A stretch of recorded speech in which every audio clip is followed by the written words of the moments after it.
देश में कोविड के बिगड़ते हालात पर आज एक बार फिर सुप्रीम कोर्ट सुनवाई करेगा। कोर्ट ने मामले पर स्वतः संज्ञान लेते हुए एक स्पष्ट राष्ट्रीय योजना की जरूरत बताई है। साथ ही कोर्ट ने केंद्र सरकार से 4 बिंदुओं पर जवाब मांगा है। सुप्रीम कोर्ट ने जिन 4 बिंदुओं पर जवाब मांगा है उनमें ऑक्सीजन की आपूर्ति, आवश्यक दवाइयों की आपूर्ति, वैक्सीनेशन का तरीका किस तरह का हो और राज्य में लॉकडाउन का फैसला कौन ले। क्या हाई कोर्ट भी ऐसा आदेश दे सकता है? ये तमाम बिंदु शामिल किए गए हैं जिस पर केंद्र को नोटिस जारी किया है। आपको बता दें कि 23 अप्रैल को मामले की पिछली सुनवाई के दौरान जज खास तौर पर इस बात पर खिन्न नजर आए कि 2 दिनों सुप्रीम कोर्ट की मंशा को लेकर वरिष्ठ वकील और तमाम लोगों ने तरह तरह के आरोप लगाए हैं। इधर मामले में एमिकस क्यूरी बनाए गए वरिष्ठ वकील हरीश साल्वे ने भी इस तरह के आरोपों पर दुख जताते हुए अपने आप को इस दायित्व से अलग कर दिया है। सुनवाई के अंत में जजों ने वकील अनुराधा दत्त को हरीश साल्वे की जगह एमिकस क्यूरी नियुक्त किया था।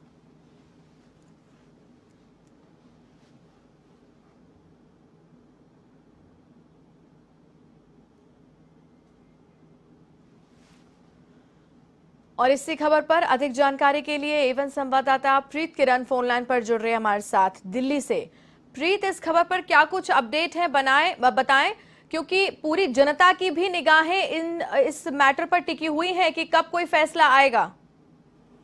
जी बिल्कुल, लगातार जिस तरीके से वैक्सीनेशन को लेके, ऑक्सीजन को लेके और अलग अलग राज्यों में लॉकडाउन की स्थिति या नाइट कर्फ्यू को लेके जिस तरीके का असमंजस्य बना हुआ है उसको लेके सुप्रीम कोर्ट में सुनवाई है आज। हालांकि केंद्र सरकार को भी सुप्रीम कोर्ट ने समय दिया था जवाब देने के लिए कि केंद्र सरकार के पास क्या कुछ नेशनल प्लान है, नेशनल स्ट्रैटेजी है। अब जिस तरीके की विपदा देश भर में महामारी आई हुई है उससे पिछले 1 साल में केंद्र सरकार ने क्या स्ट्रैटेजी बनाई थी और वो विफल क्यों रही और आगे की क्या कुछ नेशनल प्लानिंग है सरकार की, उसको लेकर जवाब मांगा था। हालांकि इस पूरे मैटर में 2 बार सुनवाई हो चुकी है। अब ऐसे में आज क्या कुछ सुप्रीम कोर्ट में केंद्र सरकार की तरफ से जवाब दिया जो गया है उसमें क्या कुछ सुनवाई होगी ये देखना होगा, क्योंकि पिछली सुनवाई के दौरान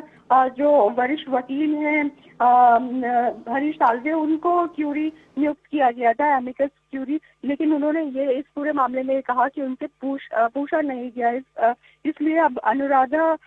जो है उनको नियुक्त किया गया, अनुराधा दत्त को। तो फिलहाल ये देखना होगा कि अब जिस तरीके का जवाब केंद्र सरकार की ओर से दिया जाता है उसमें क्या सुप्रीम कोर्ट कहीं ना कहीं ये जिस तरीके का जवाब है उससे सेटिस्फाई होता है, क्योंकि लगातार जिस तरीके से ऑक्सीजन की किल्लत, दवाइयों की किल्लत और कहीं ना कहीं एक राज्यों और केंद्र सरकार के बीच में जिस तरीके के तालमेल की कमी नजर आ रही है जिसकी वजह से मरीज कहीं ना कहीं बेहाल नजर आ रहे हैं, ऑक्सीजन और बेड्स की कमी अस्पतालों में नजर आ रही है। तो इसको लेकर आज केंद्र सरकार पूरे मामले में जवाब देगी। हालांकि केंद्र सरकार की तरफ से ये कहा गया है कि राज्यों को ये चाहिए था कि अस्पतालों की खस्ता हालत को ठीक किया जाए, राज्यों को ये चाहिए था कि अस्पतालों को ठीक से डिस्ट्रीब्यूशन दिया जाए ऑक्सीजन का और जो टैंकर्स है उनकी व्यवस्था की जानी चाहिए थी। तो फिलहाल आज क्या कुछ केंद्र सरकार को कहा जाएगा सुप्रीम कोर्ट की ओर से ये देखना होगा। प्रीत, ये जो 4 बड़े मुद्दे आज जिन पर सुप्रीम कोर्ट ने जवाब मांगा है केंद्र से और केंद्र पूरी तैयारी के साथ वहां जरूर पहुंचेगी, लेकिन ये जो 4 बड़े मुद्दे हैं, बड़े क्वेश्चन हैं, इनका जवाब कहीं ना कहीं जनता भी चाहती है प्रीत, क्योंकि जमीन पर अल्टीमेटली स्ट्रगल तो जनता को करना पड़ रहा है।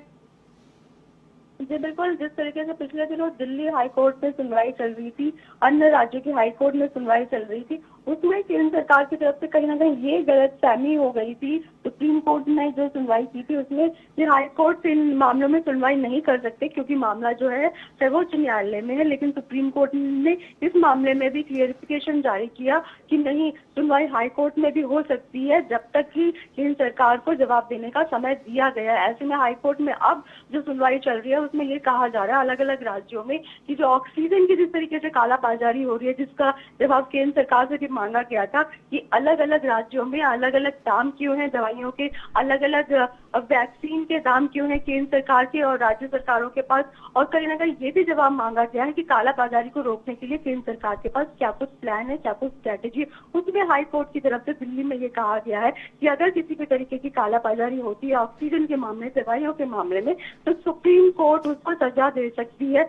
दिल्ली सरकार या अन्य राज्यों की सरकारों को इस मामले में सख्ती बरतनी चाहिए। तो कहीं ना कहीं आज जब केंद्र सरकार में सुनवाई होगी तो लोग जिस तरीके से त्रस्त हैं उसको लेकर सुप्रीम कोर्ट एक सख्त फैसला भी सुना सकता है, कड़ा निर्णय सुप्रीम कोर्ट की ओर से आ सकता है। प्रीत, यहाँ पर एक सवाल और बनता है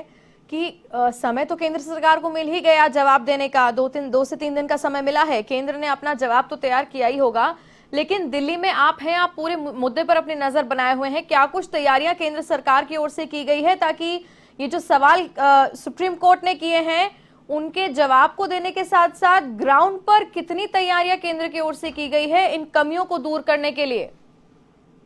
देखिए, केंद्र सरकार की ओर से जवाब में ये बताया गया है कि अलग अलग राज्यों में जब जब कोरोना के मामले बढ़ते आए हैं, निगरानी के लिए एक टीम भेजी गई है। उनकी सर्विलांस में ही टीम ने अलग अलग राज्यों में कोरोना से पार पाई है, उनकी निगरानी में ट्रीटमेंट किया गया, डॉक्टर्स की अन्य नेतृत्व किया केंद्र सरकार की ओर से। साथ में अलग अलग राज्यों में जो ऑक्सीजन प्लांट जहां पर कमी अब नजर आ रही है उनके लिए भी एलोकेट किया गया कि हर जिले में जो अस्पताल होगा वहां पर एक ऑक्सीजन प्लांट लगाया जाएगा। हालांकि ये जो अनाउंसमेंट है ये बेहद देरी से हुई है। ये जो अनाउंसमेंट है करीबन 2 महीने पहले की जानी चाहिए थी केंद्र सरकार की ओर से। इसके साथ ही केंद्र सरकार अलग अलग राज्यों में जहां पर भी बेड्स की शॉर्टेज है वहां पर अतिरिक्त कोरोना वार्ड्स बना रही है जहाँ पे कोरोना पेशेंट्स का ट्रीटमेंट हो सकेगा। केंद्र सरकार की ओर से जिस भी तरीके की वेंटिलेटर्स की आवश्यकता अलग अलग राज्यों में मुहैया कराई गई है। हालांकि राज्य सरकार ये कह रहे हैं कि जो वेंटिलेटर्स भेजे गए हैं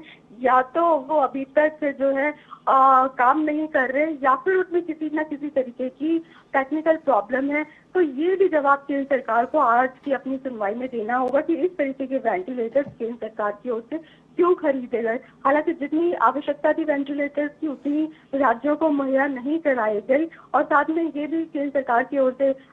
जवाब दिया गया है कि अलग अलग राज्यों के लिए वैक्सीन जो जिस तरीके से वैक्सीन लगाने का निर्णय लिया गया वो अलग अलग राज्यों को वैक्सीन पहुंचाई जा रही है, जितनी मांग थी उनके अनुसार पहुंचाई जा रही है। और अब जो नया निर्णय लिया गया है उसमें 18 वर्ष से ज्यादा के लोगों को भी वैक्सीनेट किया जाएगा। तो तमाम पहलुओं पे केंद्र सरकार की ओर से जवाब दिया गया है, ड्राफ्टिंग की गई है। और आज जब सुनवाई होगी तो सरकार से इस जवाब पे सुप्रीम कोर्ट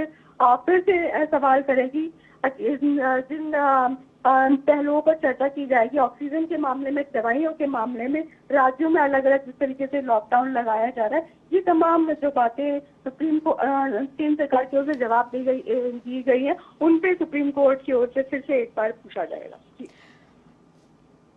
जी प्रीत, तमाम जानकारी के लिए आपका बहुत बहुत धन्यवाद। तो ये थी A1 संवाददाता प्रीत किरण, फोन लाइन पर जुड़ी हुई थी हमारे साथ इस खबर पर अपडेट के लिए, जिन्होंने विस्तार से हमारे साथ ये जानकारी साझा की कि किस तरीके से सुप्रीम कोर्ट के अंदर आज केंद्र से जवाब मांगा गया है और केंद्र अपने जवाब के साथ में सुप्रीम कोर्ट पहुंचेगा। बड़े 4 सवाल, वैक्सीन किस तरीके से लगाई जाए सबको, बेड की अवेलेबिलिटी कैसे सुनिश्चित करेगी केंद्र सरकार, ऑक्सीजन की आपूर्ति कैसे हो, साथ ही साथ लॉकडाउन लगाने का अधिकार किसके पास हो, ये बड़े 4 सवाल आज केंद्र को जिनके जवाब देने हैं। एक छोटा